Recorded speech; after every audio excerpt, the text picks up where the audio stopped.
"Please remove all metal items, sir," said Kayla, her voice dry, like a memorized script. "The ring, too." Robert froze, his fingers instinctively tightening around the ring. He looked at Kayla, hoping she was joking, but her face remained impassive. "I don't take this ring off," he said quietly but firmly. "It's special. A gift for my mother. I've passed through dozens of airports with it and never had an issue." Kayla frowned, her gaze growing colder. "Rules are rules, so all metal items must be removed. No exceptions." The line behind Robert began to stir. Elderly passengers, many of them his age, who had been flipping through newspapers or checking their phones, were now focused on him. Someone muttered, "What's the hold-up?" Another, an older man in a faded baseball cap that read Vietnam veteran, said loudly, "Leave the man alone. It's just a ring." Robert felt frustration boiling in his chest, but he held it in. He saw a few people raise their phones, beginning to record. His name hadn't been mentioned yet, but the whispering in the line was getting louder. "Is that De Niro?" He took a deep breath, reminding himself why he was here, flying to Los Angeles for a meeting with a director offering him a role in a film about fighting injustice. The irony wasn't lost on him. "Listen," he said, keeping his voice calm, "I don't want to cause trouble. But this ring is a memory of my mother. She was a seamstress, raised me on her own. It's all I have left of her." Kayla looked away, as if slightly uncomfortable. But then another TSA officer approached, a man in his 40s with a badge that read James. His stance and stern expression marked him as someone who enjoyed authority. "What's the problem?" he asked sharply, glancing at Robert, then at Kayla. "He won't remove the ring," Kayla said with a shrug. James turned his gaze on Robert, narrowing his eyes. "Remove the ring, sir, or you're not getting through. We don't have time for exceptions." Robert felt his cheeks burn. This wasn't just about the ring, it was about respect, about principles, about being made to feel like nothing after a life of struggle and achievement. But he knew yelling wouldn't help.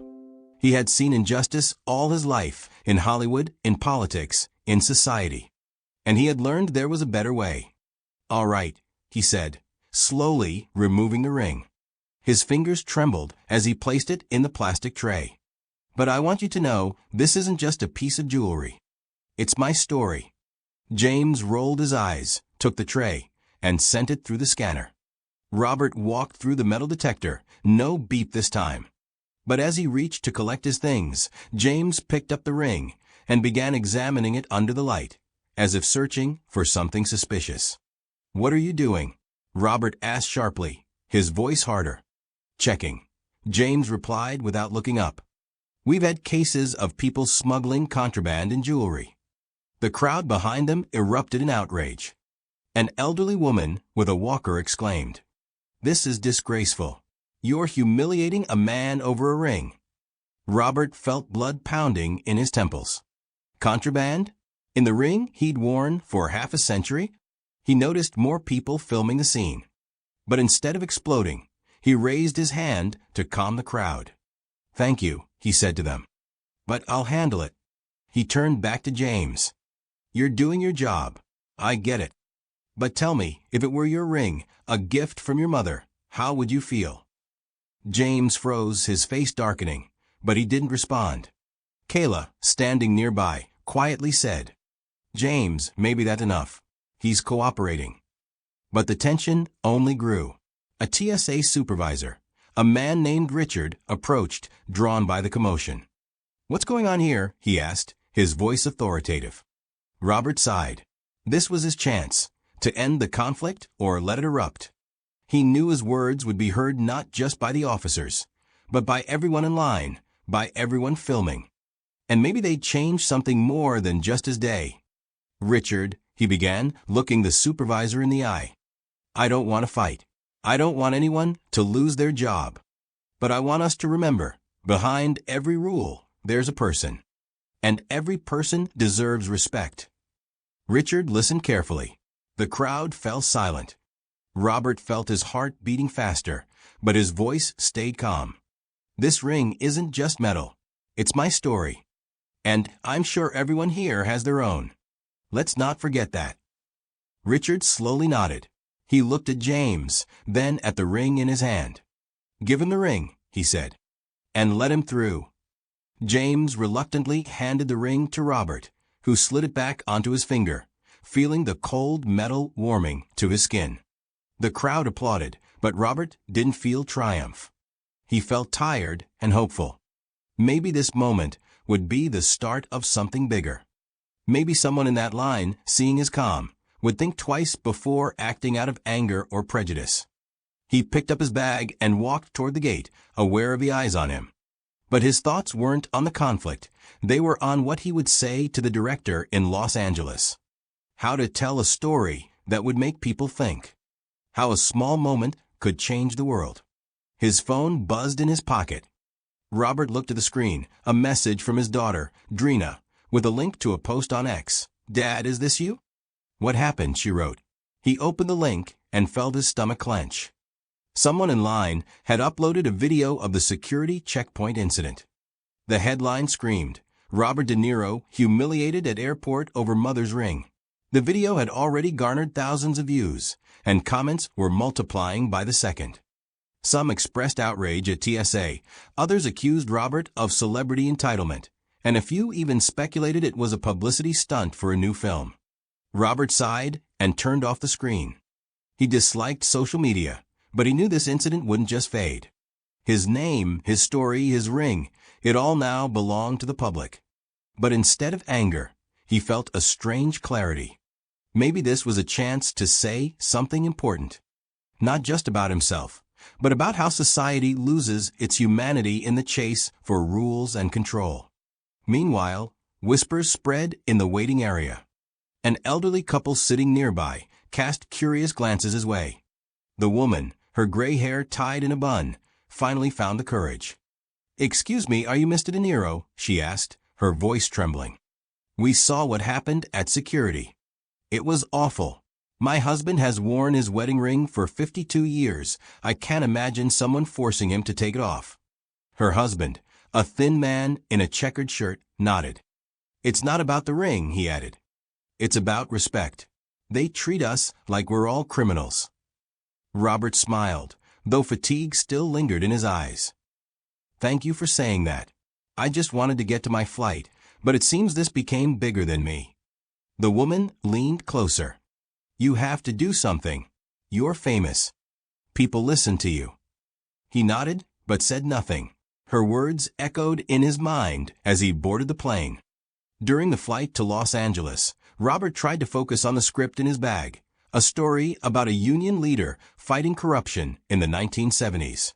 But his thoughts kept drifting to the airport, to James, to Kayla, to the crowd applauding, and to the video that had likely gone viral by now. When the plane landed at LAX, Robert was met by his agent, Mark, a middle-aged man with a nervous smile and a phone that wouldn't stop buzzing. "Bob, have you seen what's happening?" Mark said as soon as they got into the car. "It's everywhere. CNN, Fox, even YouTube vloggers are breaking down your words. Some call you a hero, others a winner. What do you want to do about it?" Robert looked out the window, where palm trees and Hollywood billboards passed by. "Nothing," he said. "For now. Nothing." Mark looked like he'd been slapped. "Bob, this is your moment. You could sue TSA, give interviews, post on X. People want your reaction." "People want a show," Robert snapped. "I'm not a clown." Mark fell silent, though his fingers kept tapping the steering wheel. Robert knew the quiet wouldn't last long. And he was right. The next morning, as he sipped coffee at the hotel, the lobby TV was playing a morning talk show, where hosts animatedly discussed the De Niro incident. One, a young woman with perfect hair, asked, "Is this about safety or bureaucratic overreach? Does TSA have the right to force people to remove items with sentimental value?" Her co-host, a man with gray mustache, scoffed. "If you don't want to take off a ring, don't fly. Rules are rules. De Niro isn't special." Robert turned off the TV with the remote and finished his coffee. But the host's words stayed with him. Not special. He had never thought of himself as special, just a man trying to do his job well. But maybe his name could bring attention to an issue affecting not just him, but thousands of others. Elderly passengers who felt humiliated at airports. People whose personal stories were ignored in favor of the rules. That same day, he met with the director, Anthony Garcia, in a small office in Santa Monica. Anthony, an energetic 30-something with a forearm tattoo, was thrilled at the chance to work with Robert. But instead of jumping straight into the script, he brought up the airport. "I saw the video," Anthony said, his eyes shining. "The way you carried yourself, how you spoke. It was powerful. That's what I want in our film. Quiet strength that makes people listen." Robert leaned back in his chair. "I'm not a hero, Anthony. I just didn't want it to end in yelling." "That's exactly why it works," Anthony insisted. "People are tired of shouting. They want to see someone who can change things without losing dignity." Robert considered this. Maybe Anthony was right. Maybe the incident wasn't just a nuisance, but an opportunity. Not for fame or revenge, but to show that dialogue and understanding can be stronger than anger. The next day, Robert agreed to give a short interview to a local LA station. He sat in a studio that smelled of floor polish and hot lights. The host, a woman in her 50s named Linda, started with the obvious question. "Mr. De Niro, why did you hold on so tightly to that ring? And how did it feel to be forced to remove it?" Robert looked at his hand, where the ring now shone again. "It was a gift from my mother," he said. "She died when I was 30. She taught me that respect isn't something you demand, it's something you give. At that airport, I wasn't fighting for a ring. I was fighting for all of us to be seen as people, not numbers in a line." Linda nodded, her eyes softening.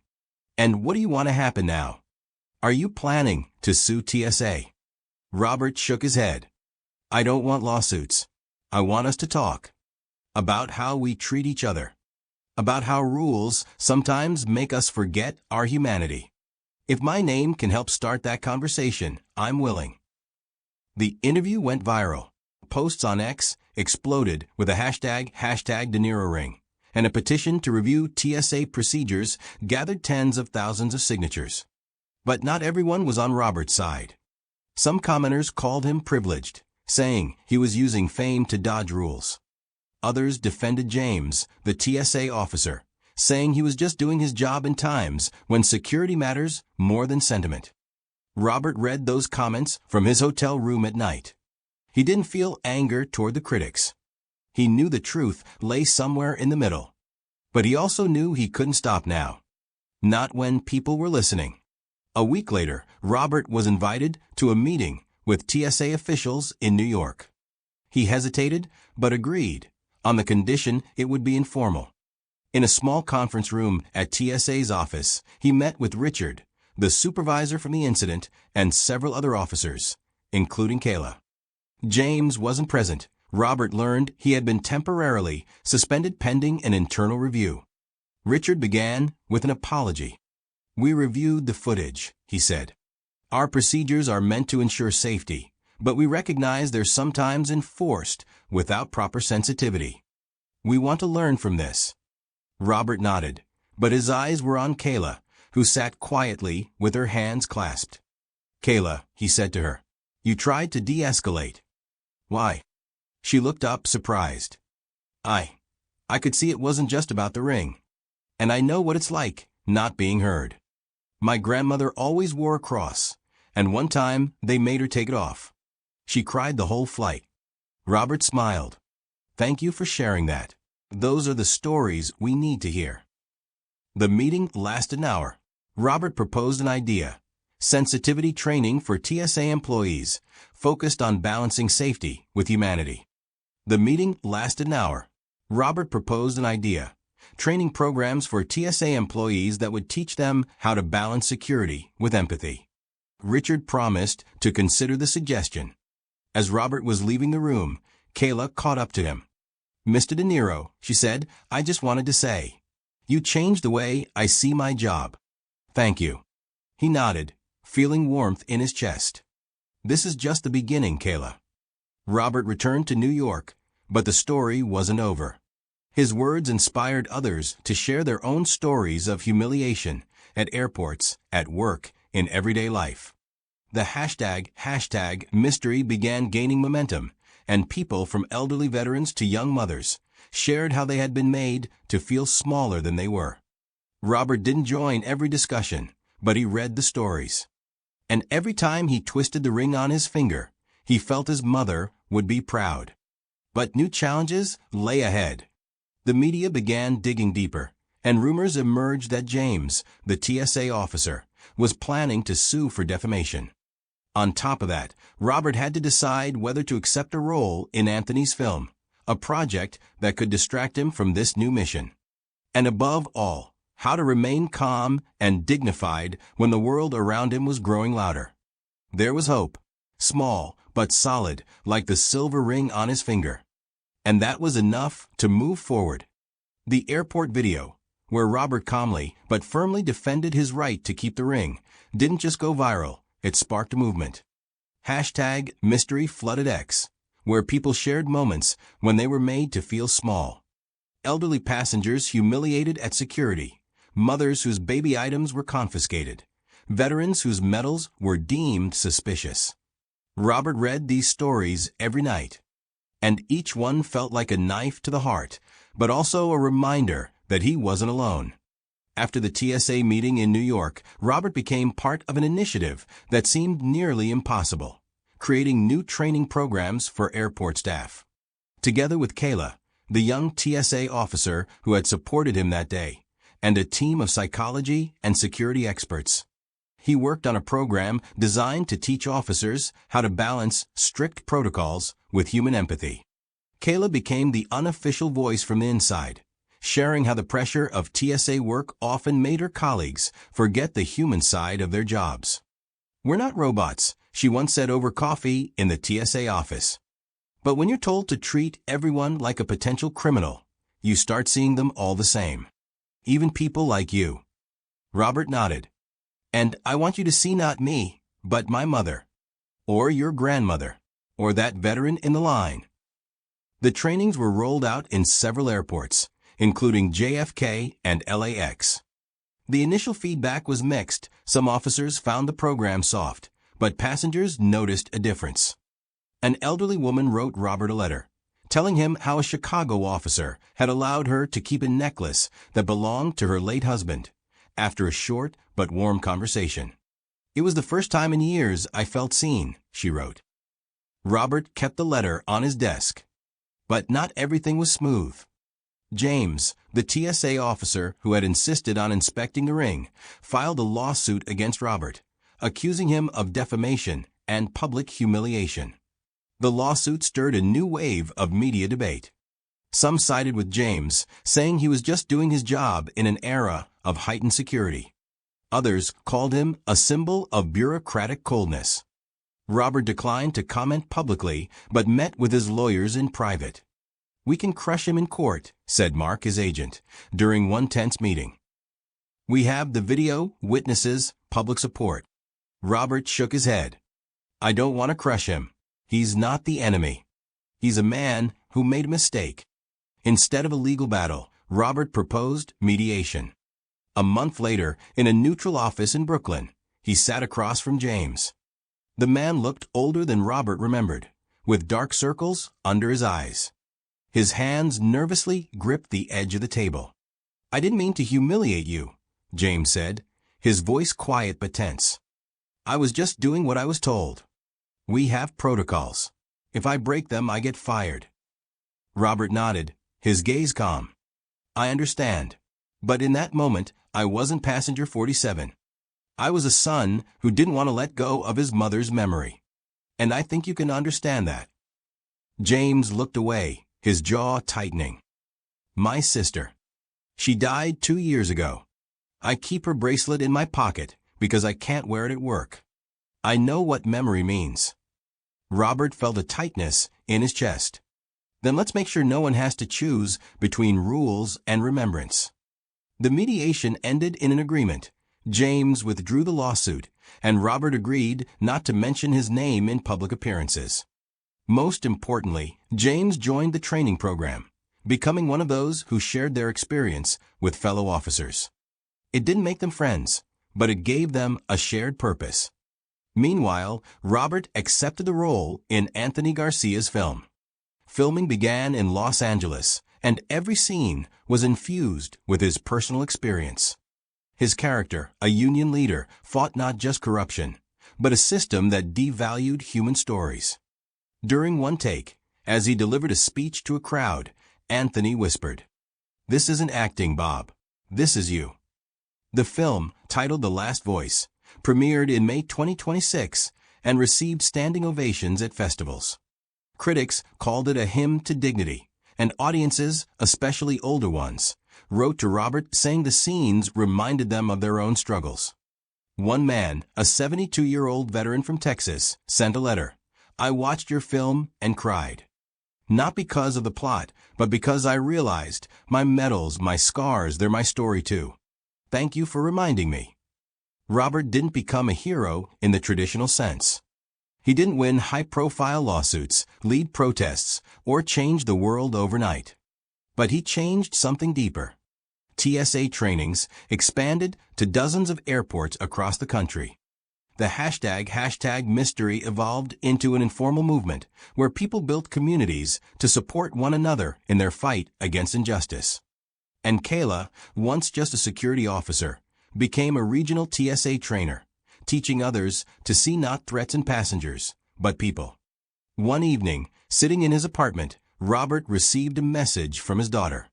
She sent a photo, a crowd at JFK holding signs that read "Thank you, Bob," and hashtag mystery. Beneath the image, Drina wrote, "Mom would be proud." Robert smiled, twisting the ring on his finger. He didn't know what would come next.